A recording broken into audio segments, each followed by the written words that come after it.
ଚାଉଳରେ ତାଳକୁ ମିଶେଇକି ଗ୍ରାଇଣ୍ଡିଙ୍ଗ କରିବ। ଭେଦେଇଦେବ। ଭେଦିଗଲା ପରେ 4-8 ଘଣ୍ଟା ତାପରେ ସେଥିରେ ତାଳକୁ ଚାଉଳଟାକୁ ଛାଣିକି ରଖିଦେବ ଯେମିତିକରି ପାଣିଆ ନ ହୁଏ। ତାପରେ ତାଳ ମିଶେଇକି ତାକୁ ଗ୍ରାଇଣ୍ଡିଙ୍ଗ କରିବ।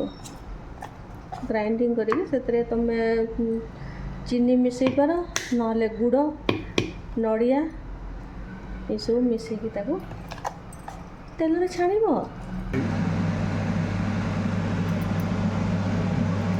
ଚାଉଳ ତାଳକୁ ଟିକେ ଗ୍ରାଇଣ୍ଡିଙ୍ଗ କରିଦେବେ। ଗ୍ରାଇଣ୍ଡିଙ୍ଗ କରି ସାରିଲା ପରେ ଟିକେ ଜଷ୍ଟ ହାଲକା ଲୁଣ, ଆଉ ଆପଣ ଚିନି ମିଶେଇଲେ ଚିନି ମିଶେଇ ପାରିବେ, ଆଉ ଯେଉଁ ଗୁଡ଼ ମିଶେଇଲେ ଗୁଡ଼ ବି ଦେଇକି ବନେଇ ପାରିବେ।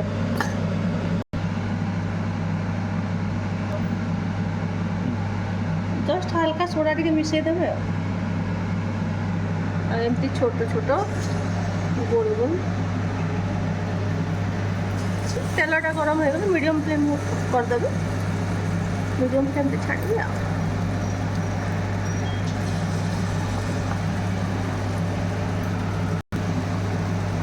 ଟିକେ ଗୋଲ୍ଡେନ୍ ବ୍ରାଉନ୍ ହେବା ପର୍ଯ୍ୟନ୍ତ ଟିକେ, ଆଉ ଭିତରଟା ସିଝିବା ପର୍ଯ୍ୟନ୍ତ ଟିକେ। ଭଉଣୀ ହେଇଗଲେ ଗୋଟେ ସମସ୍ତଙ୍କର ଗୋଟେ ଇଗୋ ଥାଏ। ଗରମା ଗରମ ତାଳ ବରା, ତାଳର କାକରା ବନେଇ ପାରିବେ, ପୁରୀ ବନେଇ ପାରିବେ, ତାଳର କେକ୍ ବି ବନେଇ ପାରିବେ, ତାଳର ବିଭିନ୍ନ ଭେରାଇଟି ଜିନିଷ ବନେଇକି ଖାଇପାରିବେ।